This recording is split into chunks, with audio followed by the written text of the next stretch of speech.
The question here, thoughts on municipal mobile data? Municipal mobile data in terms of the cities offering data packages? Yeah, I think what he's getting at is just the ability to have mobile data within your community, kind of like municipal internet, except it's applicable to mobile data. So again, the liberal in me is for limited government, and so I'm hearing another bureaucratic entity that is now, getting in the mix. I think what we're really getting at is net neutrality, which we all need to defend fearlessly, because that's the free flow of information, news like yours, that would get absolutely censored by big business paying to have Netflix dominate the airwaves or the broadband waves. I mean, Netflix is now 40% of internet traffic on a Friday night in this country. So, I mean, yes, that's a lot of Netflix and chill, but that's the kind of flow that the big corporations need, want, and have, that if we started letting people pay to play, we'd go down a very, very slippery slope. So we need net neutrality. A lot of low-income communities still operate on the fiber grid, and a lot of big business wants to get rid of the fiber grid because it's not as profitable, or excuse me, the copper grid, because it's not as profitable as the fiber grid.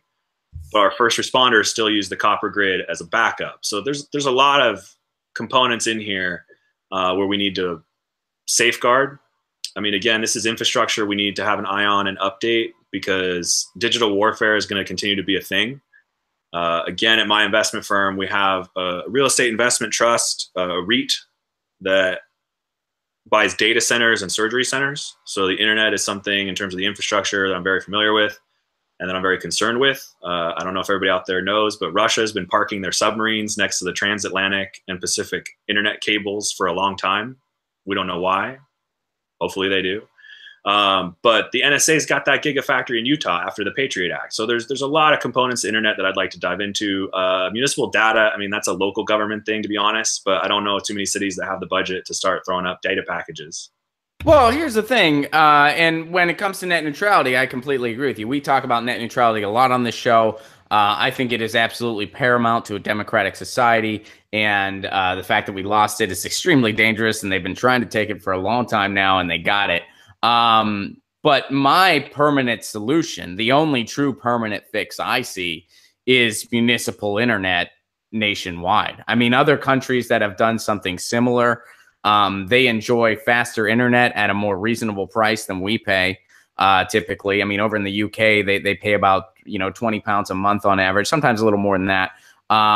Countries that have done things similar to us don't do very well. Australia duplicated our model, gave the ISPs away to private corporations. They have shitty internet at a high price, much like we do, actually, comparatively speaking.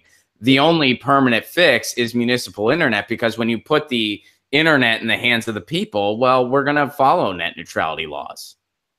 I'm with you. It's just, I know, again, a data center, a tier 1 or tier 2 data center worth any of its salt starts at $20 million. I mean, we buy data centers that are $166, $200 million.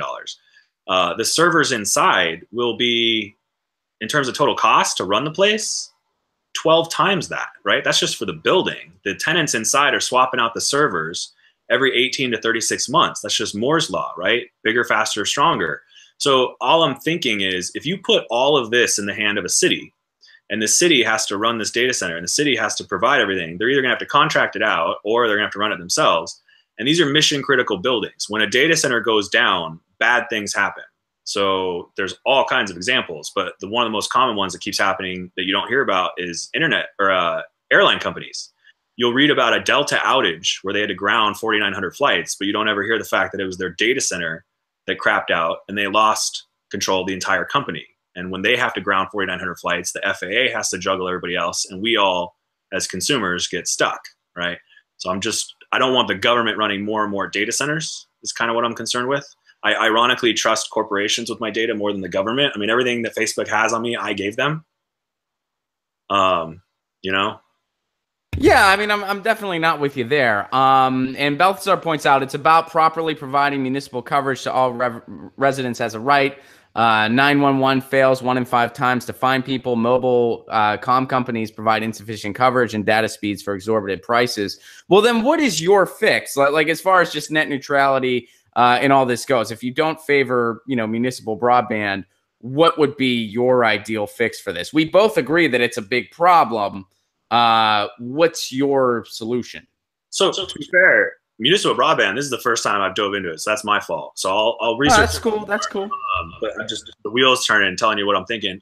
In terms of the net neutrality component, we just need to classify the internet as a utility the way we did with everything else. It needs to be a fair price for everybody to have the same amount of access to it, the same way that water and electricity are.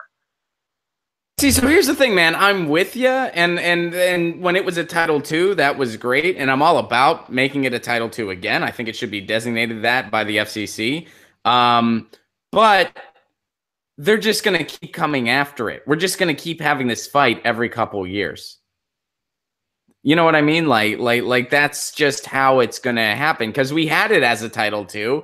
The new FCC overturned it. So the next time we have a severely right-wing FCC, which we either have a moderate right-wing FCC or a totally right-wing FCC, they're just gonna do it again. They're just gonna overturn it again. So I mean, to me, it's like you need a permanent fix and policy. Even though I'm for it, I'm for the net neutrality bill in California. I know it's flawed, but we need to throw everything we can at this fight. I'm for any other net neutrality bill I see, because we need to throw everything we can at this fight. But I mean, I'm also about a permanent solution, fixing this once and for all. I agree with you. I think your cynicism is warranted, right? That this will be an ongoing fight that we'll have to keep doing. But at the same time, that didn't happen with the other utilities, right? We kind of, for more or less, won that fight as a country. I think a lot of it does come down to public pressure. If we all collectively demand to have an open internet, I like to think that in a representative democracy we can still get there. And believe me, I'm the same one saying we're in a cartel oligarchy, but I still have some faith. Well, that's the thing. I mean, the proof's against you. 83% of people wanted net neutrality, and they overturned it anyway. People were screaming on the FCC's website, and what did the FCC do? And what did Ajit Pai and his ilk do instead? They made fake comments up. That's what they did, and then they pushed it through anyway. Public opinion, and there's a Harvard study done on it, public opinion plays no role in dictating policy. In fact, in many ways, it does the opposite. So, we have to take the infrastructure back. That's the only permanent thing. Hey guys, thanks for watching. That was a clip from Get Your News On with Ron, the world's first viewer-curated streaming news show. What does that mean? That means I log on to a stream and people tweet me articles over on Twitter at Ron Placone, or they use our Reddit subsection, which is just Get Your News On with Ron over on Reddit. And that's how we build the show. I'm seeing all these articles for the first time. We are literally getting our news on together. Follow me on Twitter at Ron Placone so you can participate. And this show streams live every Tuesday through Friday at 10 a.m. Pacific Standard Time. So please do tune in. If you want to support this show, you can do so over on patreon.com/Ron Placone, where for as low as $1 a month, you get access to exclusive podcasts every week, exclusive videos, free tickets to shows when I'm performing in your town, and more for as low as $1 a month. Please do consider it. Thank you so much for your support. This has been Get Your News On with Ron.